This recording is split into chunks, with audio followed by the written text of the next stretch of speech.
Hello दोस्तों, मेरे channel भजन रसधारा में आप सभी को बड़े दिल से स्वागत है। दोस्तों, आज मैं एक होली गीत लेकर के आई हूँ। होली नज़दीक आती जा रही है तो होली का गीत गाना तो अनिवार्य है। चलिए सुनते हैं।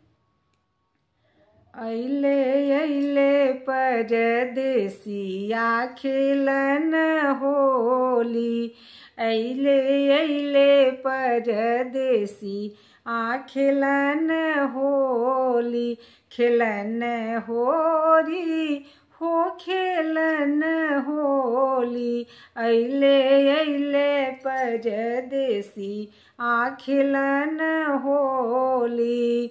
जब परदेसिया दुआरे पर आ गइले, जब परदेसी दुआरे पर आ गइले, रची रच के सिया संवारी गोरी, रची रच के सिया संवारी गोरी, अइले अइले परदेसी खेलन होरी, अइले अइले परदेसी खेलन होरी।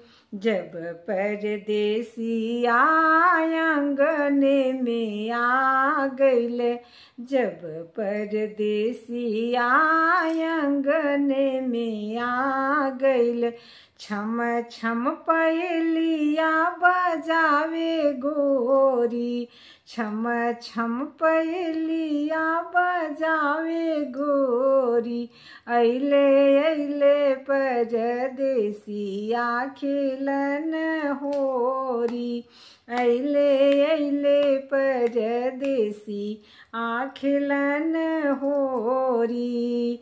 जब परदेसिया से जिए पर आ गइले, जब परदेसिया से जिए पर आ गइले, बहिया के हार पहिरावे गोरी, बहिया के हार पहिरावे गोरी, अइले अइले परदेसी खेलन होरी, अइले अइले परदेसी खेलन होरी।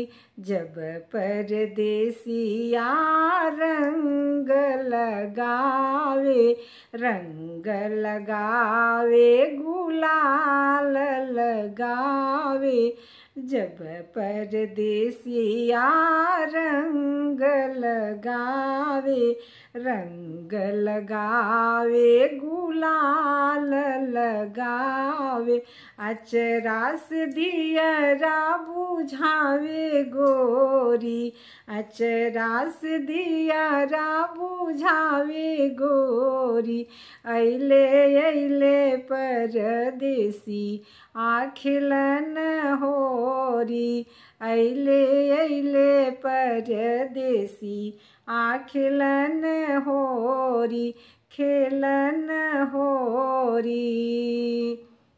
नमस्कार दोस्तों, कैसा लगा ये मेरा होली गीत? अच्छा लगा हो तो मेरी कमेंट बॉक्स में एक बार जय माता दी ज़रूर लिखिए, और अगर मेरी चैनल को सब्सक्राइब नहीं किए हैं तो प्लीज़ एक बार ज़रूर कीजिए, बेल आइकन को प्रेस कर दीजिए कि जो भी गीत डालूं आप सबके पास सबसे पहले जाए।